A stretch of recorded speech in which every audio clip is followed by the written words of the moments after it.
ارزشی دارد این جان ما، آینده باد خاک ایران ما.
حالا دفتر جبهه اتحاد ملی بفرمایید.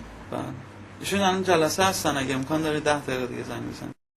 با درود فراوان به شما و بینندگان عزیز و طرفداران و اعضای سازمان در خارج و داخل کشور، من خودم اعلام می کنم که این سازمان در مورخه 21/9/1376 در کشور قبرس اعلام موجودیت کرد و بعدش در خارج از کشور داخل کشور شروع کردن به عضوگیری و مبارزات این سازمان به صورت فرهنگی و افشاگری علیه رژیم است.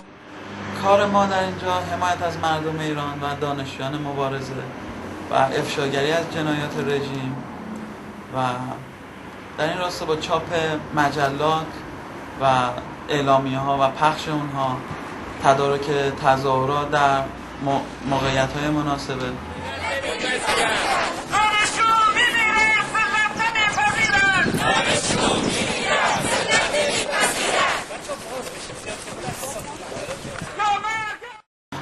اعضای سازمان در داخل کشور هم فعالیت دارند و گروه‌های مختلفی در شهرهای مختلف به وجود آوردن و در تماس دائم با سازمان هستند. در ایران اعضا و هواداران زیادی داریم. بله.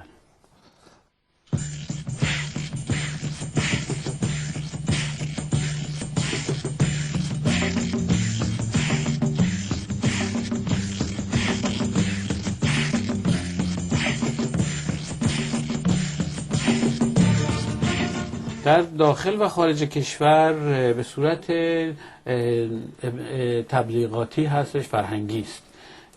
مبارزه ما مبارزه بدون خشونت هستش و سازمان دارای نشریه و دارای دفاتری در کشورهای مختلف هستند که با ایران در داخل کشور ارتباط دارند.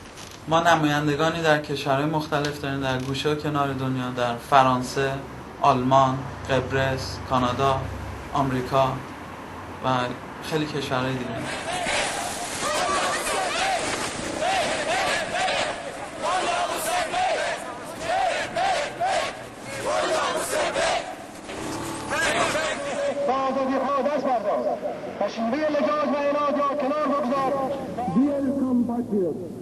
Now is the time of freedom that our brave university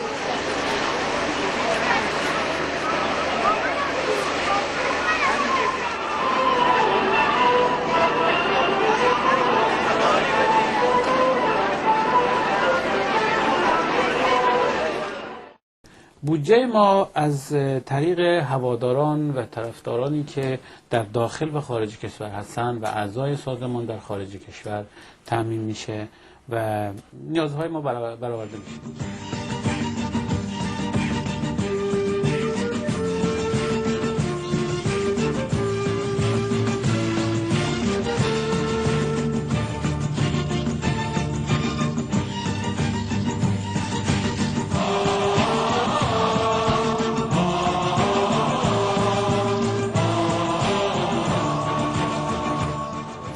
نشریه بامداد ایران که نشریه مهمی هست برای سازمان اتحاد ملی و میهنی است، از شروع این سازمان، از موجودیت این سازمان انتشار میده هر ماهه. بعد یه نشریه دیگه داریم به نام اتحاد ملی و میهنی که اونم در لندن چاپ میشه از 3 ماه. اتحاد ملی و میهنی به صورت 10,000 تا در هر 3 ماه و بامداد ایران در لندن و کشورهای دیگه که چیز میشه رو هم رفته نزدیک 50,000 چاپ میشه.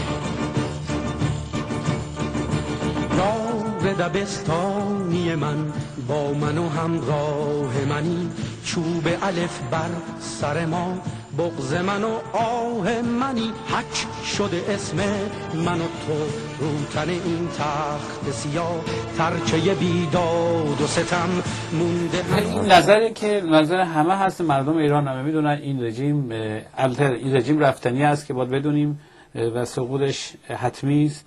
اما خب رژیمی دیکتاتور، رژیمی قاتل، جنایتکار، هر چی بگی از این ملاها هست دیگه، تعریفی نمیخواد. 25 سال 6 سال تمام جوانها، تمام مردم دیگه میدونن اینا چه جنایتی کردن که مغول و